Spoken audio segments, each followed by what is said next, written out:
నిజంగా కుటుంబ కలహాలు, కుటుంబ వివాదాలే కనుక మీ సస్పెన్షన్కి కారణమై ఉంటే ఆ వివాదం స్టార్ట్ అయినటువంటి వెంటనే మీ మీద సస్పెన్షన్ ఇమ్మీడియట్గా పడాలి.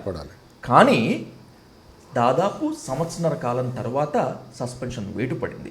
ఈ మధ్యలో మీరు జగన్మోహన్ రెడ్డి గారిని చాలాసార్లు కలిశారు. మీరు నవ్వుతూ మిమ్మల్ని ఆప్యాయంగా రిసీవ్ చేసుకున్నటువంటి ఫొటోస్, విజువల్స్ అంతా కూడా బయటికి వచ్చాయి. మరి కుటుంబ కలహాలే కారణమైతే ఇంత లేట్ ఎందుకు? అంతే కదా, 2022 నుంచి కుటుంబ కలహాలు బయటపడ్డాయి. అంతకుముందు ఉందన్నది ఎవరికి తెలియదు. బయటపడిన తర్వాత 24లో నాకు టికెట్ ఇచ్చారు కదా. ఎగ్జాక్ట్లీ 24లో టికెట్ ఇచ్చిన తర్వాత పోటీ చేసిన తర్వాత మళ్ళీ ఏడాది కాలం అయిపోతుంది, ఇంచుమించు 9-10 నెలలు అయిపోయింది కదా. ఇప్పుడిప్పుడే సమసిపోతుంది కదా గొడవ. పిల్లల్ని ఎలా చూసుకోవాలి, ఇంటి కుటుంబానికి ఆస్తులు ఎలా రాయాలి, ఇవన్నీ రాసేస్తున్నాము, పిల్లల్ని చూసుకుంటున్నాం, అంత ఒక అండర్స్టాండింగ్ వచ్చేసి ఇంకొక లెవెల్లో వెళ్ళిపోతున్నాం.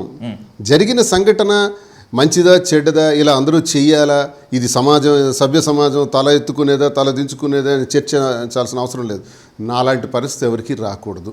నేను చేసింది తప్పే ఉండొచ్చు, తప్పైనా ప్రజలకు చెప్పాలి కాబట్టి వాస్తవాలు తెలియజేస్తున్నాను. ఇది నేను ఈ పని నేను చేస్తున్నాను జనంకి చెప్పి స్పష్టంగా నేనే దాచుకోలే. మాధురితో మీరు తిరుగుతున్నారంటే అని మీరు ప్రశ్నించగలరా? నాకు శ్రీనివాస్తో మాధురి తిరుగుతుందంటే ప్రశ్నించగలరా? రహస్యంగా మిమ్మల్ని ఎయిర్పోర్ట్లో చూసాం, లేకపోతే గుళ్ళో చూసాం, బళ్ళో చూసాం అని అనలేరే. నేనే చెప్పాను. అందరిలాగా నేనేమి రహస్యాన్ని దాచుకోలే. అందరూ రహస్యాలు దాస్తారు. 80% పీపుల్. నేను రహస్యం దాచుకోవాలా, వాస్తవంగా చెప్పాను. ఇందులో తప్పు లేదు. ఒక రకంగా ఇదే కారణంతో సస్పెండ్ చేయాలంటే 70% ఏ పొలిటికల్ పార్టీలో కూడా ఉండలేము. అందరికీ ఇలాంటి భాగవతాలు, ఇలాంటి ఇబ్బందులు, కష్టాలు, సమస్యలు, విధివ్రాత, ఇలాంటి కష్టాలు ఉంటాయి. అవి వ్యక్తిగతం అవుతుంది. సంఘపరం ఎలా అవుతుంది? సంఘపరంగా దీన్ని గుర్తించి ఈరోజు సస్పెండ్ చెయ్యలేదు జగన్. మీకు ఇంకొక క్లారిటీ కూడా ఇవ్వాలి. నిజంగా జగన్మోహన్ రెడ్డి గారు ఆలోచన కాదు. జగన్మోహన్ రెడ్డి గారు నన్ను సస్పెండ్ చేయరు. కానీ చేయించే బ్యాచ్ అక్కడ ఉంది. దట్స్ మై క్వశ్చన్ ఈస్, ఎందుకంటే ఎట్టి పరిస్థితుల్లో మీకు టికెట్ ఇవ్వద్దు అని చెప్పి అగైనెస్ట్గా చెప్పినా మీకు ఎంపీ టికెట్ ఇచ్చారు, ఎమ్మెల్యే టికెట్ ఇచ్చారు, and by the same way మిమ్మల్ని ఖచ్చితంగా టెక్కల్లో నిలబెట్టాలని ఎమ్మెల్సీ ఇచ్చి మీకు అక్కడ మంచి పొజిషన్ ఏర్పాటు చేశారు. అక్కడ లొంగనటువంటి జగన్మోహన్ రెడ్డి ఎందుకని ఇప్పుడు జగన్మోహన్ రెడ్డి సస్పెన్షన్ వేటు వేశారు? జగన్మోహన్ రెడ్డి గారిని రూలింగ్లో ఉండేటప్పుడు దైవ సమానుడు అనేవాడిని. ఇప్పుడు కూడా అపోజిషన్లో కూడా దైవ సమానుడు అన్నాను. సస్పెండ్ అయిన తర్వాత కూడా అదే చెప్తున్నా. జగన్మోహన్ రెడ్డి నా జీవితానికి ఒక దిక్సూచి, దశ మార్చినటువంటి వ్యక్తి. ఇన్ని కష్టాల్లో కూడా రాజశేఖర్ రెడ్డి గారు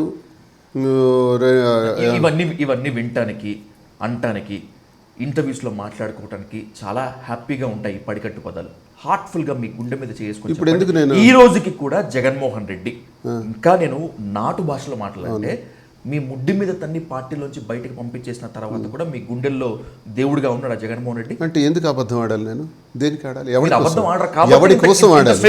ఎవరి కోసం ఆడాలి?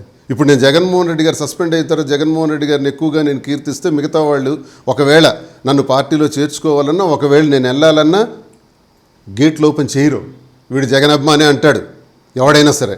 అయినా నేను అంటున్నాను, నా రాజకీయ ఎవడైనా ఏం చేస్తాడు? ఇష్టం లేని పార్టీ నుంచి బయటికి వెళ్ళి ఇంకో పార్టీలో చేరతాడు. ఎవడు సంఘ సంస్కర్త కాడు. ఇంకో పార్టీలో చేరుతాడు, ఇంకో గొడుగులోకి వెళ్ళి రాజకీయం నడుపుకుంటాడు. అలా నడుపుకోవటానికి నేనే గేట్లు మూసుకుంటున్నా ఈ సిచ్యువేషన్ తర్వాత కూడా. ఇంకా జగన్మోహన్ రెడ్డి గారిని నేను ఎందుకు కీర్తించాలి? అది నా మనసు చెబుతున్న మాట, నా గుండెల్లో నుంచి వస్తున్న మాట. రాజశేఖర రెడ్డి గారు నాకు సహకరించి ఒక స్థాయికి తీసుకొచ్చిన రాజశేఖర రెడ్డి గారు నా జీవితంలో ఎప్పుడు పీఆర్పీలో ఉన్నప్పుడు కూడా నేను విమర్శించలేదా? ఇండిపెండెంట్గా నేను స్వతంత్రంగా ఉద్యమాలు చేసిన రోజు కూడా విమర్శించలేదా? ఎప్పుడు కీర్తించుకుంటూ వచ్చానే.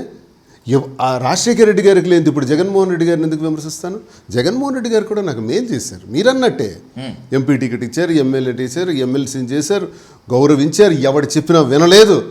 కానీ మనుషులమే కదా, ఆఖరికి రోజు మేకను తీసుకెళ్తుంటే అది కుక్క కుక్క కుక్క కుక్క అని చెప్తుంటే ఆఖరికి మేకను విడిచిపెట్టేస్తారు. ఆ మేకను వండుకొని తింటారు. ఇలాంటి కథలాగే ఉంటాయి. ప్రతిరోజు ఒక మాట, ప్రతిరోజు ఒక 10 సార్లు ఒక మాట చెప్తుంటే అబద్ధమే నిజమవుతుంది. ఆ సంఘర్షణలో ఒక వ్యక్తి ఎంతవరకు భరించగలుగుతారు? అందుకే నేను అంటున్నాను జగన్మోహన్ రెడ్డి గారి నిర్ణయం కాదు ఇది. ఆనాడు సస్పెన్షన్లో రాజశేఖర రెడ్డి గారు ద్వారా కూడా నేను సస్పెండ్ అయ్యాను. ఇంక మీకు అవును, ఇది రెండోసారి. కరెక్ట్. ఆనాడు తండ్రి ఈనాడు కొడుకు. ఆనాడు తండ్రి దగ్గర సస్పెండ్ చేసిన బ్యాచే సేమ్ బ్యాచ్ ఈరోజు కూడా ఉంది. వాళ్ళ కక్ష నా మీద ఇప్పటి నుంచి కాదు, 20 years నుంచి. ఎందుకంటే నా ముక్కుసూటితనం, నా నిజాయితీ, నేను ఎవడికి ఖాతరు చేయను, ఎవడి దగ్గర వెళ్ళి కూర్చోను, ఎవడికి కుషామత్ కొట్టను, ఎవడికి పొగడను, బ్రతిమలాడను, నా అవసరమైనా సరే ఎవడి దగ్గరికి పోను. నాకు తెలిసింది ఒకే ఒక్క నాయకుడు నా రాజకీయ జీవితంలో, Rajasekhar Reddy, 2 Jaganmohan Reddy. That's all. That it's the matter.